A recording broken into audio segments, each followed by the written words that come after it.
So try to have a feeling known conversation with someone that you care about today, whoever that is. If that's your mom, if that's your dad, if that's your spouse, if that's your sibling or a friend, kids, have that conversation. And nothing is more important to us, I think, than the connection of feeling truly known by somebody. Welcome back. Welcome back to another episode of Till the Wheels Fall Off. I am Matt. I'm Paige. What makes a good relationship? What would you say in any relationship in your entire life makes that relationship worthwhile? Fulfilling. Is it that you know the person very well, or is it that you feel like they know you? It's a good question to ask yourself, and one that we're going to really dig into today. This is along the lines of the kind of stuff that we wanted to make when we started our show. I feel like at times we can get sidetracked just talking about addiction rather than stuff that applies to everything in your life. Everything, not so singular. So please stick around. Please listen to this one. This is what we really want people to take away, is what we're about to discuss today. This came from a discussion that Paige and I had in real life, and we will be reading you text messages from that discussion, along with a couple of other things that I've read recently. And it was like all the stars are aligning to say, this is probably your next topic. So you'll get to see how podcast babies are born, the makings of an episode, the bones of an episode, kind of through this. It'd be kind of fun behind the scenes look anyway. Yeah. Of just kind of the way we talk to each other. If anyone's ever been curious about that, I don't think you are, but I just mean, in y'all case. hear us every week. That's how we talk to each other. That is true. Let's get it going. All right. Hey, we've got a website, twfo.com. That is tufo.com. Not tofu. I'm out. If you know, you know. He doesn't know what that means. Inside joke. I'm apparently not part of. It is an inside joke. Anyway, on our website, we've got a plethora of things that are all Tufo related. This is your first time listening. You have no clue who we are. We've got an About Us section. We've also got a newsletter and blog that goes out every single week. If you want to get that direct to your inbox, put your email address in there. I will not spam you or bother you or send you Black Friday deals or any of that crap. If you're not getting the emails, or if you just don't want them, they also get posted up as a blog and you can just go and read them, usually the same day. We've also got some free resources available in that blog section, some PDFs, some things that we created. We've also got merch and stuff, fun stuff, right? This is a recovery rock. It's got our logo on the front. On the back, it says, "Thank you for being my rock." This is a really cool way to acknowledge the path that someone has walked with you. Remember, if you're in recovery or you're going through something difficult, it's not just about you. It's about the people around you that have done this with you. They rarely get acknowledgement. This is a cool way to show appreciation. While you're there, you can also check out sweatshirts, t-shirts, hats. Paige is rocking one right now. Comes in white as well. That's my summer one. Stickers. I could have sworn there was something else that I just always forget. Sweatshirt. Oh, you already said sweatshirts. Maybe I'm just losing it. Anyway, all of that stuff's available there. If you want to support the show, it's a great way to do it. We've also got a Patreon that I always forget to mention. Oh, yeah. If you go to our link tree in any of our social media profiles, you can sign up for it there. If you want to buy us a cup of coffee, it's a great way to do it. We've got books and free resources available on the website. And we've also got a course, not a free resource, however, but there's a good reason, because it is robust, it is worth it, and a lot of time and effort has gone into it. Paige and I developed a course that we wish that we would have had access to when we were going through everything that we've been through. You know, information on like, what are boundaries? What does that even mean? What are the effects of addiction and betrayal? How does it actually affect somebody? What am I looking at moving forward to heal from? What is the difference between helping somebody or supporting them and enabling them? What is self-care? How do you rebuild a healthy self? It is not just for someone who's in a relationship. It is not just for someone who's out of one, because it doesn't concern itself with that. It's concerned about you, the individual, and what you need as a person to grow. That is all we care about. And I promise you, I guarantee you, if you do the work on the other side of it, you will be a different person. You will be a person that you are proud to be. You will also be able to make decisions about your life from a place of confidence and not fear. If you're stuck, you feel stuck, the course is for you. You can get 75% off that course right now using the code Wheelies75. That's Wheelies with an S at the end, 75. We've got a sponsor for today's show, Sober Link. Nice. Almost had it too. SoberLink. SoberLink's been an amazing sponsor for the show. If you don't know what SoberLink is, it is a discreet and sleek and high-tech breathalyzer. It is not like the cheap crap that you buy on Amazon or that can be broken at the drugstore or anywhere like that. Yeah, that just they don't work. They can be cheated. They can be worked around. And it's so much more than just a breathalyzer as well. I think the coolest part about SoberLink is that you can set up contacts. You can set up as many or as few as you want, people that you notify every time that you either blow clean, listen sober, or not sober with alcohol in your breath. They will notify these folks. So if you've got a support community, it's a really great way to instill confidence in people and just sort of take the "are you drinking" question completely off the table. It's no longer a question. They don't have to think, are they telling the truth? Are they not? And that can be really, really helpful for a spouse who has lost their ever-living mind trying to figure out if you're lying or not. And if you want to take that that question off the table and rebuild trust, volunteer, get a SoberLink, and give them that honor to be able to focus on something else, whether or not, other than whether or not you're lying about something. Another great use of SoberLink is in custody agreements. We mentioned that you can put people on there like sober contacts and whatnot. You can also put an attorney. You can put a counselor, a therapist. It is court admissible in all 50 states and in Canada and trusted by over 200,000 people. It is considered the gold standard in court. So if you were in some kind of a custody battle or you're trying to write your custody agreement and what that looks like, make sure you've got SoberLink in there so you can know that when your children are going somewhere, which they're the most valuable thing in your life, that they're going somewhere safe, that they're going to be with someone who's of sound and sober mind. It's incredibly important. SoberLink has been kind and generous enough to give our listeners a $50 off coupon if you go to the website soberlink.com/wheels. Put your email address in there and they will send it to you. Again, that's soberlink.com/wheels. All right. Good job. We did it 3 times and you hit me. That's why I was like, what's going on? What do you mean? You didn't even know that you hit me. Just now? Yeah, it's okay. I'm sorry. No, it's funny. Oh, that's your knee. I thought that was the table. Is that what you're talking about? Uh-huh. My bad. Okay. Don't curve. All right. So we were having a discussion because yes. Okay. All right. There is found this. a guy that if you don't follow, if you don't read, you ought to. His name is Adam Grant. Adam Grant is, we both read his Substack. Mm-hmm. He's also got social media accounts, I think, on just about every platform. Although I don't know if he's on TikTok or not. Not very many people are on TikTok that are like smart. Legit.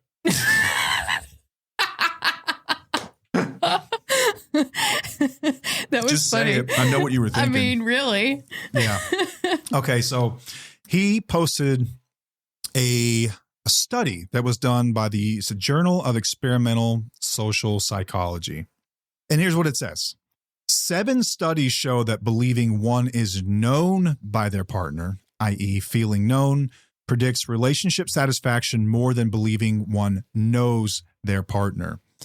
This is essentially confirming, and 7 different studies confirm it, it's confirming something that we've basically all known forever, is that feeling known by somebody, feeling truly known and understood and heard is actually more powerful than knowing someone else. So most of the time we're focusing on expressing ourselves and trying to draw people to us by acting more interesting. Think about peacocks, right? They got these tail feathers. What's the purpose of those feathers? It's to attract mates. Yeah. Right? Look at me. Look at me. Look at how beautiful I am. Look at all the cool stuff I have. Right. Look how I can make you feel. But as it turns out, it's good to be interesting. Don't get me wrong. But it's better to be interested, to feel truly known. Yeah. So we got into this discussion about this very topic. I'm going to open up my notes here and walk you guys through a text thread. Some of my texts were funky because I was doing speak to audio or whatever, speak to text. You know what I'm talking about? Because you were reading these earlier and you're like, what? So the gist of the study basically says that the best partners are those that make us feel known and understood and seen. And if you think about any relationship in your life that you hold most dear, isn't that the case? Like, stop and think about it. Isn't that the case that your favorite relationships, the ones that you cherish the most, are ones where you really feel like they know you? And not necessarily know you, because you know how many times you've told me, like, you know me like the back of your hand, like you know me. Sometimes I'll say that you know me better than I know myself. But did I ever feel that way? That's the difference. Yeah, you ever heard that country song, 90s country, which was always the best country, by the way. That's what I listen to in the summertime by the pool. What mattered most? I think it was Ty Herdman. Maybe. What, Matt? I know that song. Yeah. I think that was it. But it describes someone who knows basically every detail about someone's life, but doesn't actually know them. And they sure as hell don't feel known by him. Yeah. Just knowing the basics, right? Your favorite food or something like that isn't truly being known. Do you know what their worst? Okay, before I wanted to ask a question. So your favorite relationships are going to be those which you feel known. It's not knowing someone else that makes the relationships great. Is that, do you feel known? So having asked that question, how many one-sided relationships are in your life where you feel like you truly know somebody, but it's not reciprocated? Do you feel heard almost? Think about your boyfriend or girlfriend or fiance or your husband or wife. Do you feel known? Ask yourself the question, honest assessment right now. Do you feel known? It's not as simple as you would think. People want to say yes. Of course you want to say yes, but is that true? Right. I would have said probably yes back in the day just because I thought it was that way. But in reality, I did not feel known at all. Yes. Yeah. So we go to have this conversation. I send her a photo of the study. We're constantly sending each other Substack articles. Yeah. And I said, so seven studies show the happiest and most satisfied people in relationships are those that feel known by their partner, not those that feel like they know their partner. The best partners are those that seem to make us feel seen and known. And you responded, fucking facts. I did. Yeah. Basically, if they don't care about you, it's going to be miserable. 7 studies confirm what we instinctually knew all along. If you want a better relationship, get interested. The paradox hidden inside of all of this is that the more interested you are in others, the more interesting they find you. And then this is where it gets kind of interesting. You want to read your parts? You want me to? Yeah. Okay. And then I sent you a really weird song randomly that had nothing to do with this conversation, but I was driving. You had that locked and loaded beforehand. I did. I said, I really believe that because think about our patterns. I've always been interested in you. I've followed you. I've enjoyed you. And people might call that codependent, but I called that fucking interested in a goddamn partner. The language. Yeah, sorry. This is no, I'm not sorry. Sorry, not sorry. This is who I am. And when you didn't reciprocate, I was miserable because I didn't feel like you were interested in me. And then you said this song slaps. That was also locked and loaded. I love our relationship. Out of context. Yeah, I know. It's great. But we get it each other. This is how it works. And then I said, you know how you're like, again, I was voice texting. You've never thought about breaking up or whatnot. Like Matt didn't really believe that divorce was an option. I didn't say this in the text, but I'm just going to give context here is that Matt didn't really believe in divorce. And I would go along with it because I was like, yeah, I don't really believe that, but deep down, I was like, if you fuck up, I'm okay with divorcing. But it was really difficult to have those conversations with you. We've had these conversations before. And I said, I had to think about that because I felt like I wasn't being heard or I wasn't being seen or I didn't matter in our relationship. But that was hard to admit and be honest about because you felt totally different. I'm having an epiphany right now. So whenever I would bring things up. Even I remember whenever I brought up, let's go to marriage counseling. And you said, no, our relationship is great. Or it's awesome. It's incredible. We don't need to go to a therapist. Yeah, that's a red flag. But I was thinking, yeah, you didn't think that way. You didn't think that way because you thought our relationship was great. I felt great. Because you felt known. That's exactly right. Because you felt heard. That's exactly right. And that was my reply was, and that's a great split test for the study findings too. Ask the person in the relationship that feels known. And I guarantee you they'll report being happy in that relationship. Now ask the person that knows the other person but doesn't feel known, and you're going to get a totally different answer. And this is where I want to leave off with the text for a minute and just have a conversation about this. Okay. Some context about our relationship. This is my favorite thing about Paige for the longest time was that we shared my favorite interest in the entire world, me. That was our shared interest because I was interested in me and she was interested in me. So what better way to have a relationship? Obviously, I'm being facetious here. It's a terrible way to base a relationship, but my dumbass did not feel like that was out of the ordinary. I don't know what I thought. I really don't know what I thought. This is younger, right? Was younger growing up, but I've always been kind of slow. I mean that. It didn't really occur to me. And I've said that so many times, it's embarrassing to say it, but I felt like this is great. She's happy. I'm happy, without ever considering the fact that I don't truly know you. I didn't truly know you back then. I knew all the answers for the test, but I didn't truly know you. I didn't know what your biggest fears were. I didn't know what a lot of your current interests were, because you were so consumed in me. And I kind of designed it that way in a lot of ways. For so long in our relationship, there was this lopsided effect where it was all about me. And for the longest time, it was about me. When someone's going through something like addiction and then they get sober, once again, it's all about them. It's all about them. And I'm sick and tired of hearing people say that there's a reason for it. Of course, there's a reason for it. I'm never going to argue that. But it still doesn't change the fact that the other person feels left out and they get sidelined for quite some time, some forever. Okay. Yeah. So miss me. I know I'm saying I don't care. It does the same thing to them. Yeah. Even if it is necessary, the effect is the same. Yeah. Intent does not change impact. Okay. It doesn't change impact. So it's always been a lopsided sort of thing. We found equity, and I asked you the question in that text message, like, do you feel known now?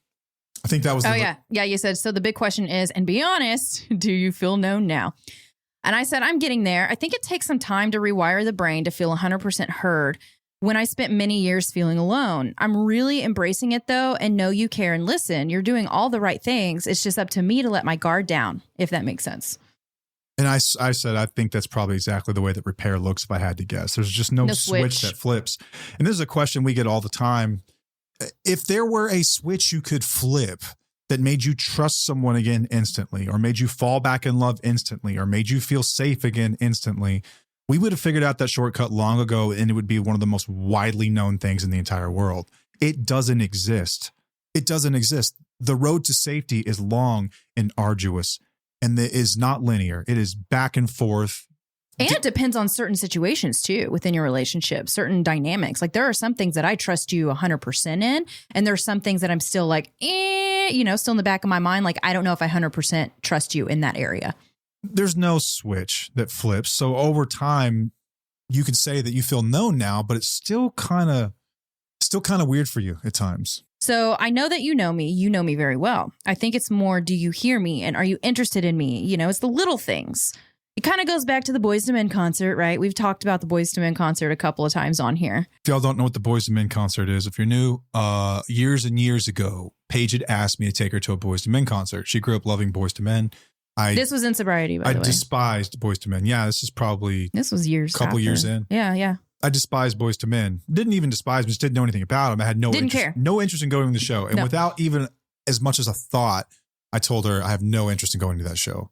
And she was hurt by it, really hurt by it. I got a lesson in empathy, understanding the fact that I was known, but she was not, through that. Many years later, they came back through town and we went, and I love Boyz II Men. And I think they were actually ended up on my Spotify Wrapped for like one of my top artists. Yeah. You started actually listening to them. Either way, I don't care if you're interested in, I don't care if you like what I'm interested in. The point is being interested in something that your partner is interested in. Like same with the values. It's even deeper than that. It's not just your hobbies or things like that, but that's surface level stuff that still matters. Yeah, the little things. So it goes back to the Boyz II Men concert. You didn't want to do that, but you did because it's something I wanted, which is what we did last year. I think it was a year ago when we went.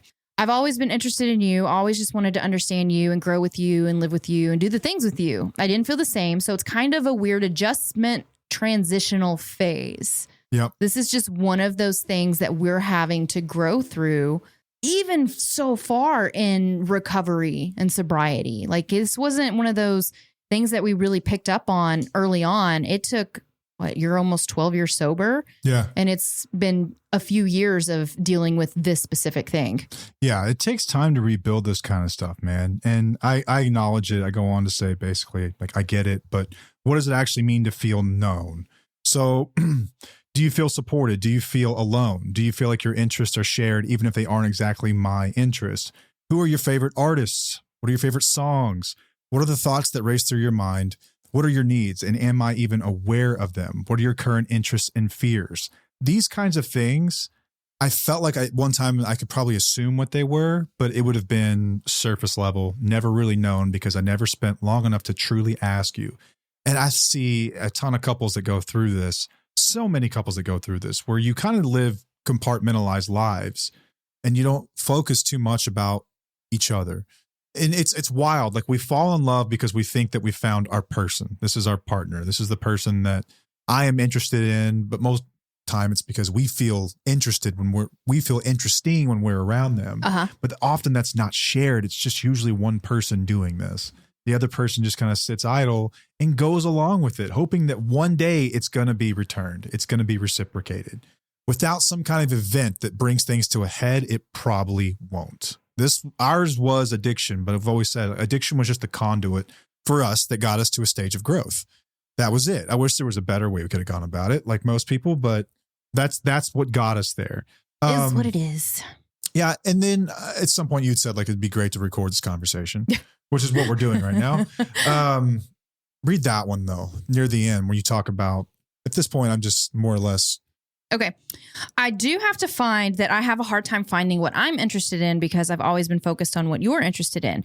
And I don't know where to begin. I think I need to just hop on YouTube sometimes and just find something that I could possibly be interested in. I mean, I've been doing it for the past couple of years with, starting dance back, playing the drums, reading different things, and just exploring myself a little bit more.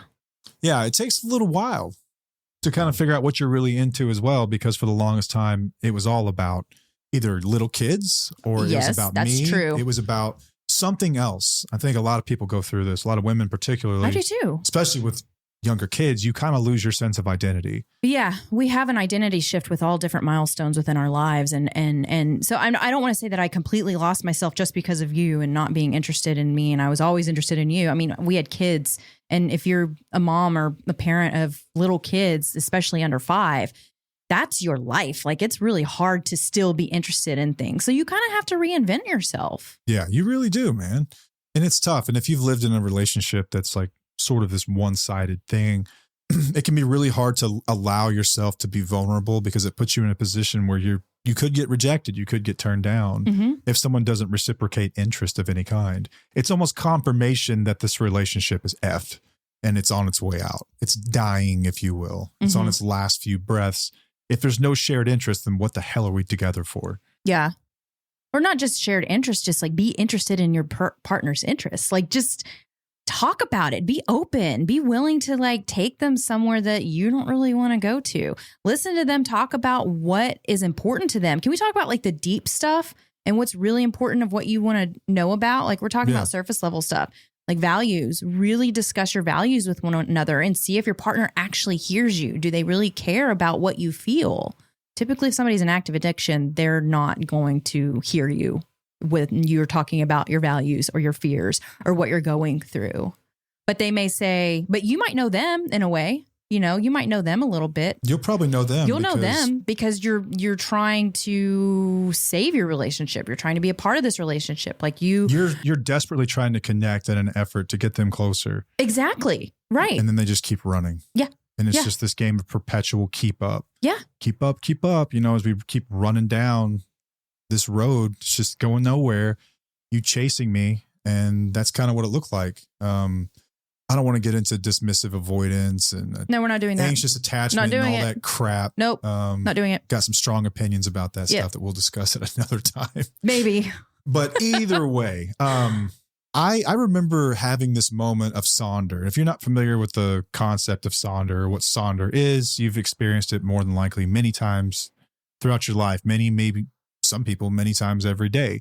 It's this moment of realization and recognition that every single person around you has an inner world that is just as rich as your own.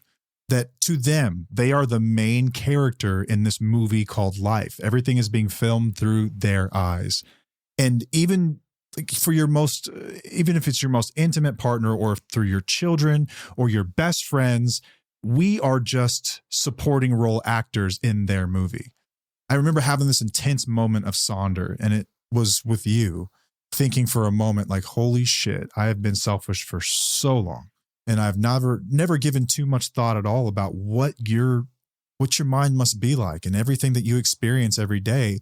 And I felt embarrassed. I felt horrible. I felt shame for feeling that way because it just occurred to me. And this is like many, many, many years in our relationship. But it also drove me to really turn this around and focus more on being mindful and really considering other people before myself. I was talking to someone recently about just recovery in general and kind of like the process of growth and being introspective and trying to be just a better man. And I described it as, at one point in my life, I was trying to win the Academy Award for Best Actor. And I was walking around trying to be the best actor in my movie. And then at some point after this moment of recognition, I dropped that goal completely. I scrapped it. And my goal now is to be the best supporting actor. I want to win an Oscar for Best Supporting Actor. That's what I'm trying to do now. I want to be the best supporting actor in everyone's life around me. I tried to run my own show. It didn't go very well. I'm much happier this way. Your life matters too, though. Well, sure it does. Your interests matter. Your values. As a person who is default selfish, I'm still going to get plenty of me. Plenty of my own time. I promise you. It's a necessity for you. It's default selfish. It's part of it. Always going to default back to that state. So if I'm actively trying to be more involved, be more interested, ask more questions. Active listening. Actively listen. So important. That's what this is. I know I can always go back to being selfish me if I wanted to, if I really, really wanted to. It's easy. But it would be easy. The conscious effort to really understand people around me gives me so much inner peace, and it just makes me feel better. I feel better. I feel more part of everything and not like the center of it. Do you feel like your relationships are more fulfilling since you've turned this way? Yeah, absolutely. And I feel like I get much more than I ever did before too. It's almost like beautifully selfish. Like, I am actually interested in you and other people and how you figure things out and how you think and how you solve problems. But are you? Yeah, truly. I'm just kidding. And you're an ass. And then when I am actually interested, you think that I'm interesting because I make you feel like that. But really, I'm taking something from you and you're getting this feeling of, oh, wow, like I matter. Someone cares. Yeah. So we both win. Right. The other way, it's only one person winning. And we tried that for a long effing time and it didn't work. It worked for you for a little bit. Yeah. Yeah, man. I guess you could say it worked. Chris Williamson has a newsletter, Superior to Mine. It's really good. If you haven't signed up for that. I wouldn't say superior. I think it's great though. ChrisWillX.com. It's a 3-minute read. Comes out every Monday. Yeah, it's good. He did one. This was December 16th. This is another thing that I had read that made me think about this. He has this idea he calls reverse charisma.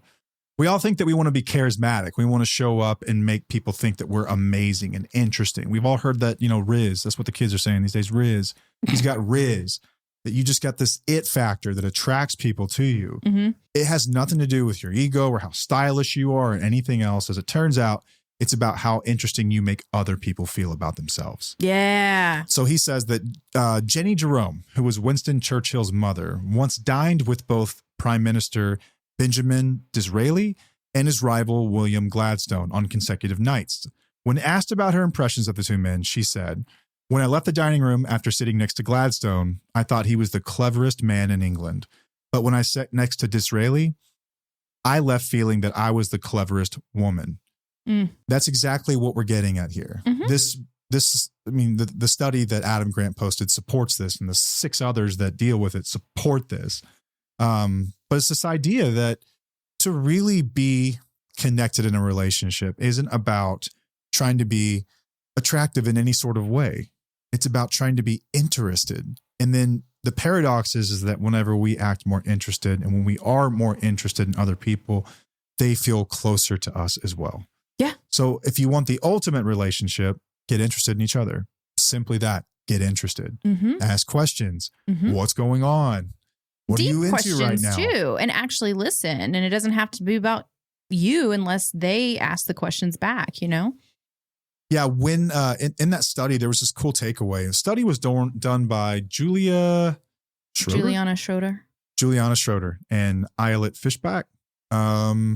The brain experiences being understood as a reward. Dopamine. So it releases oxytocin, feel-good chemicals, dopamine, and activates emotional safety zones. It says, again, the best partners are those that make us feel seen and known. Which is one of the I am going to go back to addiction real quick, is that's one of the biggest issues with being a spouse of a partner, or being a spouse or partner of an addict, is that you don't feel heard many times. Like it is almost like it is a form of betrayal, and you don't feel heard. You don't feel seen. You don't feel like your partner is there or interested in you, because, you know, they're more interested in themselves and the substance that they're using. And it's not, the power imbalance is different. Like, it's just, you're the one who's trying to make this relationship work and make it go. You can't do it by yourself. You can't do it by yourself. It's important to have a partner who hears you and makes you feel seen and heard. Like, it's so important. Yeah. And back to your text, there's the quote where I followed you referring to me. Uh-huh. And people might call that codependent or whatever, but I call that just being interested in my partner. And when you didn't reciprocate, I was miserable. You were miserable in this thing for a long time. But if you would have asked me what I thought, I'd have said, we're happy. Great. We have a great relationship. She's great. Because you felt known. I felt known. I also think back to like what my mind was like back then. If you would have asked me if I knew you, I would have said, sure. Yeah, absolutely. I know her. I know all kinds of details about her life, but to really know her, nope. I didn't spend too much time even talking to you about that. The only thing I ever talked to you about was me. That was it. I talked about myself. That's all I ever did. I say that underlying a lot of addiction and things like that it's selfishness. And I've heard listen, I know the science of the trauma. I know every bit of it. I disagree with you. I think there's this element of selfishness that exists, and we don't want to say it because God forbid someone gets their feelings hurt again. But it's true. It is selfishness. Selfishness means to act without consideration for others, or a lack of consideration for others. Right. It does not give intent, right? I'm not trying to hurt anybody when I'm being selfish. That's not what I'm saying. I'm saying you lack consideration of others. Yeah. Therefore, definitionally, that is selfish. Right. You are selfish. I was thinking about me. What I needed. Was I trying to survive? You could argue maybe, but I was a dick. Yeah. Just a dickhead. Yeah. It must have been horrible to be with. Yeah. So I was just thinking about myself all the time and what I needed. And that just doesn't mean whatever substance I needed to feel okay that day, because all I ever wanted to do is just feel good. It means everything in my life, about the work stress that I'm going through, about, you know, what I have coming up on the calendar that I need to process, or what drama happened in my life today, and never once asking for a fucking second what was going on with you. Yeah. That's what we're talking about. Yeah. Like in genuine interest in someone's life. Right.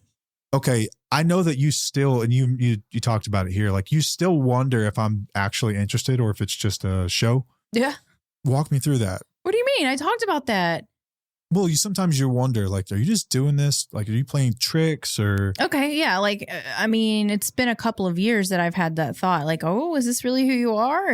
Are you like, y'all, we've been together for 24 years. Like, I've gone through so many different things with you, and you didn't hear me for so long. So when you started to do it, I'm like, I don't know if this is real or not. So is this just part of your manipulation tactics? Is this part of your,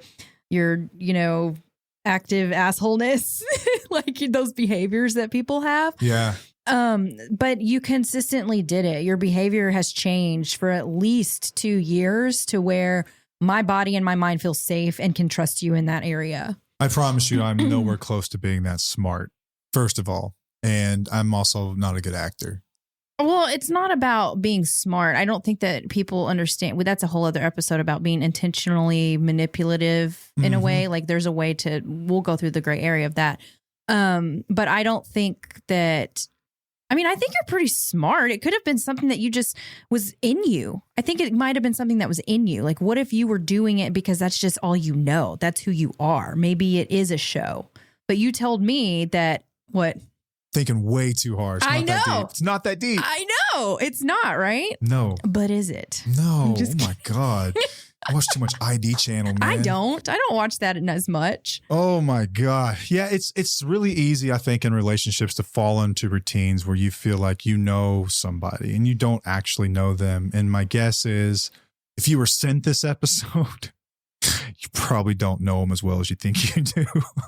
Yeah, if this was a shared episode, you might want to just imagine some dude getting this, but what the fuck are they talking about? I know her just fine. No, like, yeah, I know her stuff. I'm interested. Knowing facts about your partner does not equal like actually connecting emotionally on a deep level whatsoever. It's about truly asking them questions about what their inner world is like. It is about listening actively, active listening, which is a skill. I didn't come with this. I had to develop it over time. Oh, yeah. To listen actively. I hear a lot about ADHD. I know I have this thing. I've been diagnosed with this thing. Yeah. And I'm not about to 1 second make an excuse because I'm not one of those people that makes an excuse for it. No. It's my head's loud and it moves all over the place. It takes skill. It takes effort. The only reason I'm saying any of that because it takes effort to actively listen. Yeah. It really does. It does. To sit still and to cast aside anything that you'd like to say in that moment in sort of this I don't want you to even call it whatever we call a discussion where it's like you take a turn, I take a turn, you take a turn. It's like this rapport, like this repetition of talking. It's about assume you never get to talk and just listen. Yeah. And just listen. The interesting question will come to your mind if you're actually listening. Yes, that's true. That is true. You don't have to think about it. No, you don't have to think about it because you let the conversation just flow. You let it do its thing and you don't chime in or interrupt somebody whenever you're like, oh, I need to say this. No, let it go and maybe they'll say it or maybe you'll forget it and it won't even be relevant for the conversation because you want them to finish what their thought is. You want them to finish what they're saying. And then you can say, okay, that's great. And if you have something to say, cool. If not, that's all right too. And for someone who's a good active listener, this is probably why small talk is so hard for you too. Because it's bullshit. There's nothing deeper than, what y'all been up to? You know, nothing. If you just say nothing, cool. That's it. Or weather talk or any of that kind of shit. There's not much to it, but to actually listen with intent and then ask deep questions based on that and listen once again with intensity and show genuine curiosity in whatever someone's going through. That creates emotional safety for somebody. When you can just have a genuine conversation, you're actually listening and you can be open as well. It lets them know that you can be yourself with me. Very few things are more attractive in a person than that. Yeah. Then I'll show you parts of me that are maybe uncouth and you can do the same. You can feel safe to do the same. Yeah. That's being authentic. That's how you connect. Yeah. If you're in a relationship with addiction, I can almost guarantee you this isn't happening because you're not having these conversations. You're not. Because they're not the version of me, whoever it is that is in your life is not telling you the real deal. No. Probably not. No. They're probably not describing to you what their day-to-day is like because so much of it has to go under the table as to keep it from you because they don't want to get in trouble. They don't want to cause a stir, don't want to cause any issues because there's a lot of lies and deceit that go along with it. So I promise you, even if you think you're in a pretty good spot, you're not. You're just not. Yeah. There's no way. No. There is absolutely no way. Nope. And so spouses of addicts are oftentimes overlooked, I think. Like back to us when it was all about me. Very little about you, hardly anything about you.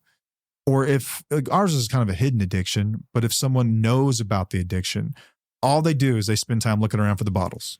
They look around at bank accounts. They are looking Locations. At Life 360 and, Find My iPhone and all that shit. And figuring out passwords. Yeah. Figuring out. Yeah. Digging through the trash. Looking at your patterns, your moods, the triggers, everything is on that one person. And as a result, your emotional needs just go unmet. Yeah. Completely unmet. Even from yourself. You're not even meeting your own needs. No, man. Most people, when they start the course, find out that like, oh, wow, I have never really even dealt with a lot of this shit. Yeah. Okay. So what can you do to make someone feel known? If you actually want to do what I did and like figure out how to truly make someone feel known, how do we go about it? Walk me through it. Ask better questions. Like what? Something like what's something you've been thinking about lately that no one's asked you about? That's a good one. That's a really good question. Yeah.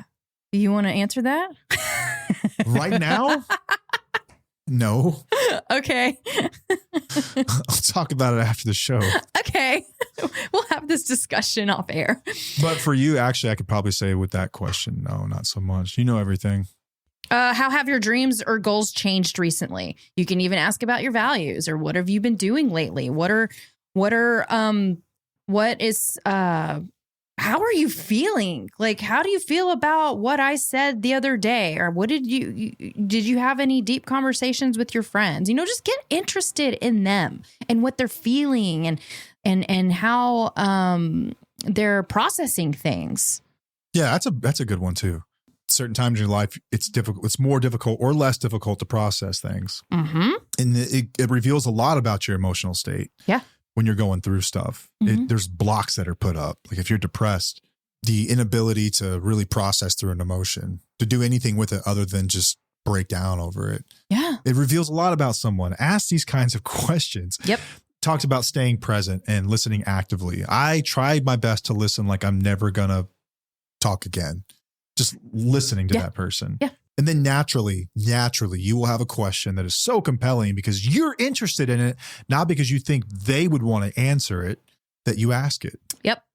And validate the emotions instead of trying to fix them, instead of trying to make them stop feeling how they're feeling. Listen up, boys. Yeah. We got to stop doing this. I say we, because I do this too. A lot of this is actually really important to do with your children as well, so that they feel like they're known or feel like they're heard or feel like they're safe. Have these conversations, talk to them, validate them, be interested in them, be interested in what they want. What do they want out of life? How are they feeling? And it's not just like, what are you doing at school? What are you learning at school? Ask them some deep questions. Like we have deep conversations with our kids. Is there, and I'm sure there's going to be a ton of things. Cause I was going to ask the question, do you like, what if you're just genuinely not interested in whatever someone's into? I was just looking at like cars with our son. Okay. You don't really. No, but I tried. I'll get interested. I don't need to be involved. I think it's different. Being interested and being involved are different. Like I don't need to be involved in your interests, but I want to be interested in your interests. And like, I can also let you have your space too. Like I don't care about what y'all, that's y'all's thing too. But whenever it's you looking at stuff, I guess sometimes I'm just like, I don't really care.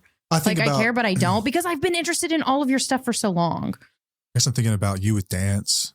And yeah. I know nothing of dance. I've heard some of these terms, but I don't know what they look like.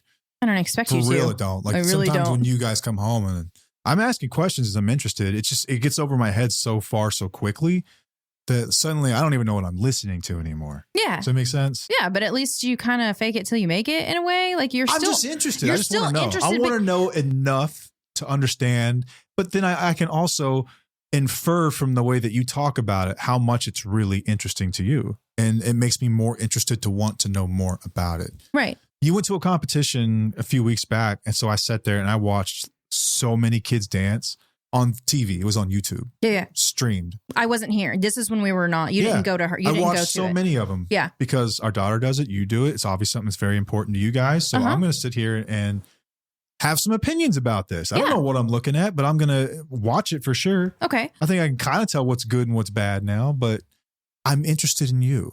Yeah. I truly am interested in you. Right. I don't think you can fake it. Well, okay. You'll turn on certain car videos on YouTube. And when you first started doing it, I was like, oh, this is interesting. This is interesting. Like, what's his name? I don't even know. Matt Armstrong. Yeah. Yeah. Like I think he's great. Like I love that you're interested in that. And then I would get interested too. But then there are times where I'm just like, nah, I'm going to do my own thing. I don't really care to watch this. And I think that's healthy too. You can have your own stuff. I don't expect people to be like involved in everybody's hobbies or their interests. It's just being interested in their interests. Yeah. So with that, I am. But like earlier when you and MJ were doing the car thing and y'all were looking at stuff, I was kind of like, cool, he's actually got somebody who's interested in it and they can talk about it and y'all love it. And that's great. And he's learning from it because he really cares. Me, I can only take so much of you wanting to get a 1981 BMW and fix it up, like, and talking about all the different parts that go in it. Like, I think it's cool. I love cars. Like, I really do. And I've liked cars ever since we were in high school, but I don't get into depth. You don't get in the weeds with it. I don't get into the weeds because then I'm just like, I'm not really fully interested in that. And I think that's okay, but I'm still interested in what you're interested in. Does that make sense? Is that like the line? Absolutely. I think what we're kind of getting at here is that you have to stay curious because people are incredibly complex and they evolve over time. So their emotions will evolve, their interests will evolve. their thoughts and their feelings about stuff will evolve. Yeah, things will change. The goal you should be chasing to have a great relationship and to have connection is to stay up to date and up to current events on those. I know a lot of people that read a hell of a lot more about politics than they ever would about their supposed best friend or any number of things that they're interested in. But what about your partner? I've said it before. If there was a competition for greatest relationship on earth, I would put us in it and expect to win it. Expect to win it. Like I know you, you know me. I feel known, you feel known. This is because we are involved in each other's lives. And it's not just because I'm attracted to you. I find you fascinating. And I would be willing to bet that even for couples that don't talk a hell of a lot, you could rediscover some really fascinating things about your person. Yeah. You really could. Yeah. They're not as boring as you think. I promise you they're not. Even if all they do is knit and you're not into knitting, you're into something else. There's something interesting about that. Talk about ask them what podcasts they're listening to. Yeah. If they watch YouTube, what channels are they watching on YouTube? And this, like I said, it's surface level stuff, but it gets you interested, and it's to where you don't have to go so deep just yet. Like maybe you're just like really trying to restart this communicating and validating and active listening, and you're like, I don't know what to do. Start there. Start with asking like, what podcasts are they listening to? Or if they drive to work in the mornings, hey, what do you listen to on your way to work? What route do you take? Like really small things that you can get interested in that. Well, I'm sure you probably know what route they take based on if you're looking at their location. But I'm just saying, just ask questions, talk about it, and you'll be interested in what they're doing. Get interested. Just get interested. They're not as boring as you think, I promise you. And the peace of mind that you will feel from having that connection is second to none. And from a selfish standpoint, you will feel incredibly good about yourself when they feel good about themselves when they're around you. It's a good feeling. Everyone wins. It's like a beautifully selfish thing, as I put it earlier. Mm-hmm. Yeah. Ask yourself right now, how well do you know your partner's fears and joys and tastes and dreams and aspirations? How well do you know those things? How well do you actually know them, what they're into right now? And if you don't, then get busy connecting. And it may be different than when y'all got married or when you got together, because we do evolve and we change. Yeah. And you might find we have nothing in common. Yeah, absolutely that could happen. Zero. I don't really like your interests and you don't like mine. And I'm not even interested in what you're interested in. You might just find you're completely incompatible. At least you've got an answer. Yeah, that's true. You should got That's something. true. Yeah. But I'm pretty convinced that I believe, who was it that created Higher Up Wellness? Yeah. Said this the other day, and I love it. I've always felt this way. He just articulated it so much better than I ever have. He said, every single person in the world can teach you something. I don't care how much you disagree with somebody, they can teach you something. Yep. And we should always keep our mind open to what someone can teach us. You have no idea unless you're open to receiving it. If you're closed off to it, you've got preconceived notions about somebody or something, you're not going to pick up anything. Yeah. You're going to stay stuck because of it. Good friend of mine, Dr. Taylor, actually started hosting a Dungeons and Dragons game. Dude, I didn't grow up watching any wizards or Oh, no, you didn't do that until you're like early 30s. None of this stuff. Yeah. But I've kind of made it a rule for myself in recovery to be open about all concepts because that is so true. Because I never even thought being about open that. about a concept actually saved my life. Yeah. If I'd have been closed to the idea of recovery or how to go about recovery, any of them, then I probably wouldn't be here today. I wouldn't. So I take it seriously. It's one of my values, be open-minded. I started playing Dungeons and Dragons, which I knew nothing about. And it is the best time ever. Yeah. I knew nothing about this shit. Mm-mm. Kept an open mind, just immersed myself in the experience, watched other people, asked questions, got interested, did some of my own reading and watched some stuff. And I find I like it. Yeah. I really do. Yeah. I think the game it's hilarious and it's fun and it's thrilling and yeah. Something, if you'd have asked me 10 years ago or 12 years ago, I'd be like, you're out of your fucking mind. Oh, yeah. Playing Dungeons and Dragons. Yeah. Harry Potter's dumb too. That's what I love Harry Potter now. Oh, I know. Back then I would have said that. Said that. Star Wars. Stay open, man. Stay open. Stay interesting. Every single person in your life can teach you something. Yeah. So I love that. Try to know them. Make them feel know known. them. All right. I wanted to go back to what you had said earlier about reconnecting. Okay. a lot of people are going to want to reconnect. Mm-hmm. I don't think a lot of people are in a position where they feel great like we do. Hey, I feel known. You feel known. We're good. Yeah. How do you start? Let's say that it's a situation like us, what you went through whenever I became actually interested in your life. Mm-hmm. In the process of you letting yourself be vulnerable with some of this stuff without the fear of rejection. How did you let me in again? I had to keep trying. I had to like allow myself to at least ask you or talk to you without the fear, of being rejected. I guess it's not really a fear I would have. It would just be like, all right, if I get rejected, I'm just going to have to manage this and handle this and see where it goes. I think I just went with the flow on that, but it took a while for me to be okay. Was some of it hard because you had just never had the platform to do much of that? It felt weird? Or had you always wanted to tell me more? I don't know. That's a deep question. I can't answer that off the tip of my tongue. Okay. Back to your first one. Back to the first question though. You kind of put yourself out there. And in some ways you create an expectation in your mind. I expect them to act differently this time, but your body also tells you you've been rejected on this in patterns so many times. Yeah. You've got so much evidence that shows this is not going to go well. Mm-hmm.